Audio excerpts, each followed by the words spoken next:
Bueno, muchas gracias. Saludas a todos, a todas y a todos. Thank you to all. I will try to do this in English. Well, it's a pleasure to be here. And basically what we are doing is, I don't want to delve a lot into it, but we launched Cultura en Casa, which is a platform that has been really successful in terms of making culture accessible to all. And we're already working with several cities, in particular with Mexico. With Jose Alfonso, we launched a common platform where we are sharing content from our cities, and we're going to do the same with other cities. On Friday, we have a conversation with Bogota also. So I'm also offering this to other cities as a way to cooperate in this time of common challenges. But let me go into what was put forward in terms of our panel. I would say that basically we need to take care of our independent cultural scene and emerging artists. They are the most in need, particularly in a city as Buenos Aires, where we have more than 500 independent cultural venues, performing arts centers, music centers, art galleries, and they are in a very dire situation.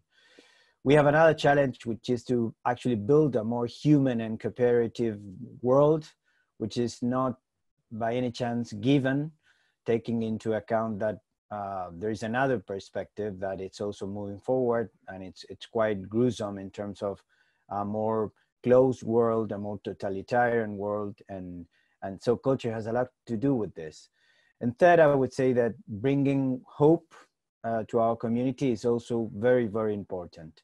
Regarding this, I would say then that we have to find a way of keeping healthy or at least alive, and I'm saying this in our arts and culture sector because we might have a year and a half ahead with all this situation of quarantines on and off, but basically their mean of doing what they're doing, it's put into challenge right now. We have to also help the independent, particularly the independent cultural sector and emerging artists. Of course, we have to promote digitalization more now than ever, because now it's really at the cornerstone of our challenge to expand access to culture as a way to guarantee develop a common field in terms of development to all. And so we also have opportunities in terms of sharing our information, best practices, etc. Three final challenges that I want to put forward, and this come from a country as Argentina, which is quite used to crisis. We are almost every year coming and going from an economic crisis to the other, so we're not afraid. And we have a lot of experience.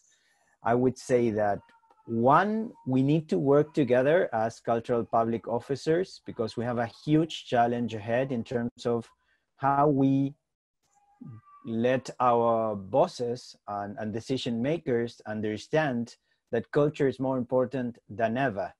Of course, it's not that we're going to save money because we're not being able right now to run our cultural venues or our cultural programs. We're more important than ever in terms of building a social cohesion. And that's why UCLG and other international frameworks are so important in terms of showcasing best practices from other cities. A second challenge is how to manage in a frugal environment.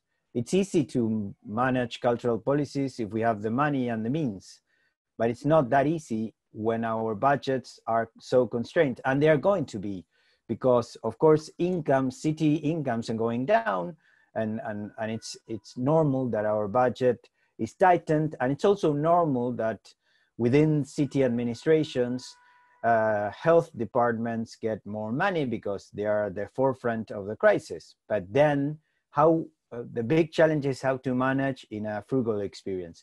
And our country and our city has a lot of experience regarding this. And a third challenge related to the previous one is to be really open to new grassroots cultural movements. after the last big economic crisis in our country in 2001, there was a revolution in terms of social movements. Everybody went to the streets. We have social assemblies in every street corner, and many interesting cultural and arts organizations appeared at that time.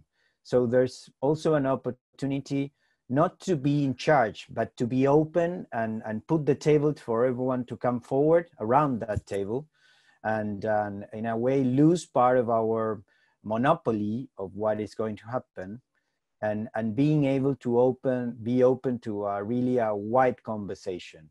There's a lot happening out there outside of our cultural ministries or secretaries of culture, and we have to be really open to that, because I think there's a lot of interesting things that are going to arise after this initial shock that we are experiencing right now. So thank you for the time, and thank you for this opportunity.